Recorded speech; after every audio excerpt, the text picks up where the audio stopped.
Alright, this is my second try at making this review. The first one I just started complaining a lot and wasted all my 10 minutes. I'm not a partner yet. So I'm going to try again. Taylor Wilde, wait, see, I'm going to start again. Production quality in the beginning of the show was fucking terrible, like horrible. They kept like blinking glitches, showing entrance videos in the middle of promos backstage, like just a bunch of piece of shit crap everywhere. I'm glad that they didn't mention Madison Rayne as an official member of the Beautiful People because I do not want her to join the Beautiful People. Now I predicted that Taylor Wilde, or I thought that Taylor Wilde should beat Rayne. Now, and she did. So, they're there. It wasn't a great, yeah, 5-star match! And maybe it was closer to a 0-star match, but it wasn't bad. It was what it was. Then Brutus Magnus. What the fuck is Brutus Magnus doing on my pay-per-view? I do not understand. He defeated Eric Young. I don't know why they had the special Navy entrance that they've overused. They only should have used it once, Bound for Glory. And I don't know why they had it, just wasting more potential timing for the later matches that I was really looking forward to. And then SHEIK comes on and talks all the shit that he could have done this Thursday. And then they like threw him out. I guess it was to get the crowd into it. But guess what? I really don't think the crowd was as into it as it sounded like they were. Anyways, I was at this point very frustrated with the segments and not enough wrestling. Anyways, they could have easily thrown LAX versus... They could have had No Limit come on and cut a promo that they're going to be in TNA for a little bit.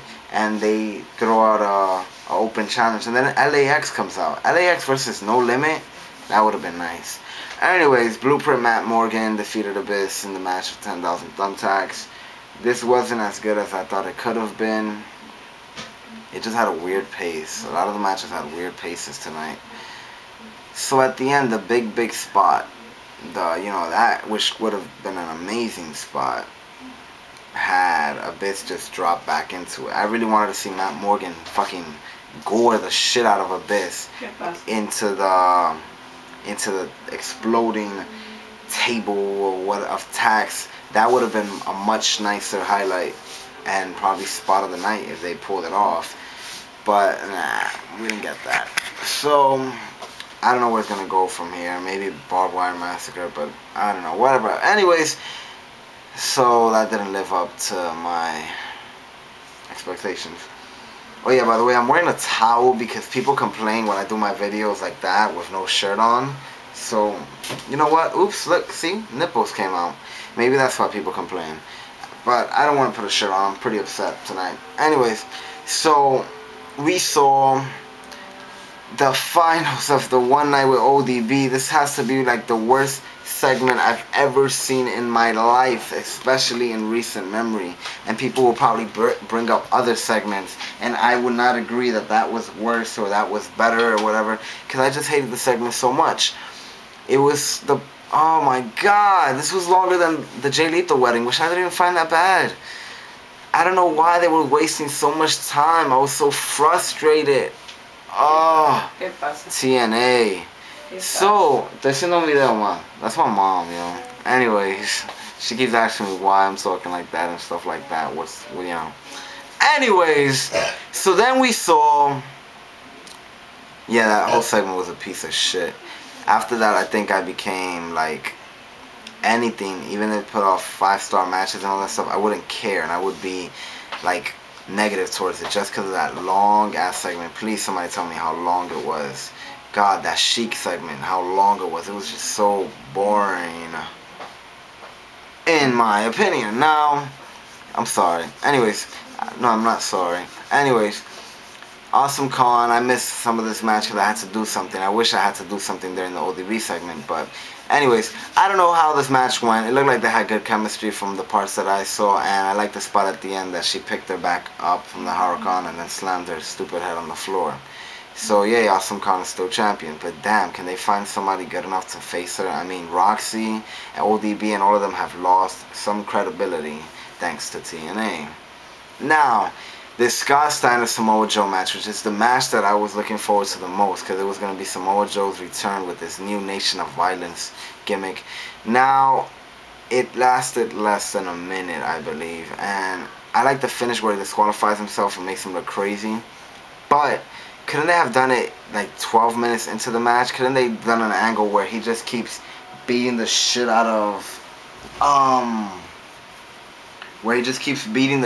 Scott Steiner, and then at the end he does that, like if he doesn't want to pin him, the referee's like, what are you doing? Pin him. And he's like, no, I don't want to fucking pin him.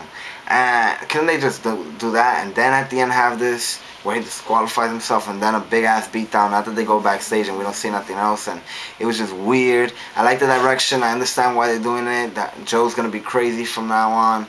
But god damn it, what if I was a Samoa Joe fan who always wanted to see him wrestle, and that's the piece of shit that I got live at the you know, arena. So I can't wait to see more of Samoa Joe, but god, his pants look fucking weird. So then we get the best match at this point, AJ Styles versus Booker T. This match was great. I'm going to change my attitude, actually, because this match was great, in my opinion. I just loved the finish as well, where AJ was on the floor and Booker was on the floor, and then he did the spinner Rooney from his back, and the crowd kind of popped for that one. And then he tried the scissors kick, and then AJ reversed it, the Pele, and then the Styles Clash. I was like, 1, 2, 3. I was like, yeah! It was like a good feel moment, and I was very, very happy. He went to the crowd. It looked like a great image, and I was like, yeah, nobody's gonna take it away from him. I was really excited and happy, and I was like, wow, finally a happy moment. Anyways, then Team 3D, Beer Money. Off the wagon. I actually predicted that Beer Money would try to disqualify themselves when Cornette came out and restarted the match. I was like, I didn't expect that. But then, like 2 seconds later, they kind of counted themselves out, and it's like, why would you do all that? I mean, I know you want to prolong it, but it ruined the match. The match was good. It was good. It's just, I don't know, that was so weird. For that, don't restart the match at all. I don't know. That was weird. That was very fucking weird. Anyways, Suicide becomes the new X Division champion. I wanted Alex Shelley to win, but hey, Suicide won. What can I do? Anyways, this match felt weird too in the beginning. Then it started to really pick up and really make me mark out at some moments and shit. And they have some real nice highlights. But it could have been better. I don't know. It was kind of weird. There was some parts that it was like kind of slow. I know people are going to criticize me for that, but hey, maybe I'm just in a bad mood after that fucking ODB night challenge shit. So, it was a good match though. It wasn't a bad match. Yeah, it was a good match. I can't wait for the X Division Escape match next month at Lockdown. So, maybe they should have Homicide come in the end and do something. Nah, I don't know. I'm just in a fucked up mood tonight. Maybe I'll have better thoughts later this week on the pay-per-view, instead of just bashing it and saying it was a piece of fucking shit. Anyways, so in the main event, Sting defeated the Olympic gold medalist. Now, I wanted Kurt Angle to win this because Sting hasn't really... I just wanted Kurt Angle to win, honestly. I love Kurt Angle. Anyways, this match, I expected much more from this match. It was good.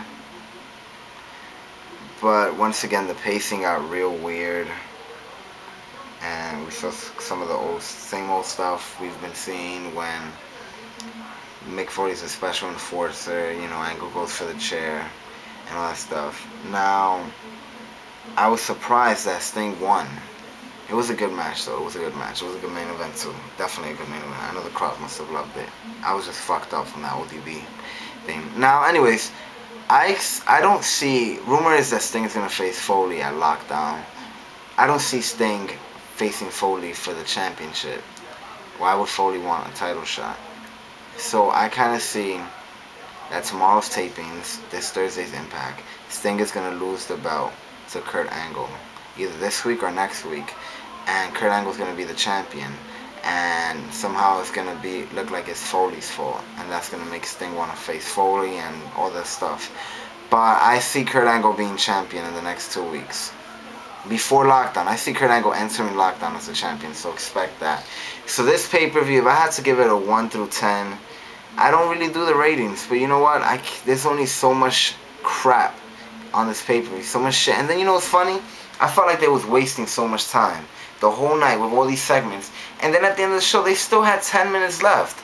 You know how much better they could have made that Scott Steiner Samoa Joe match? Maybe have LAX somewhere. Maybe have some kind of one of those stupid gauntlets somewhere.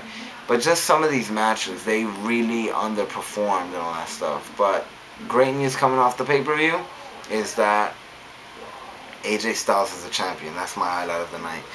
I was very disappointed by this pay-per-view. Really disappointed. Peace. Platano out.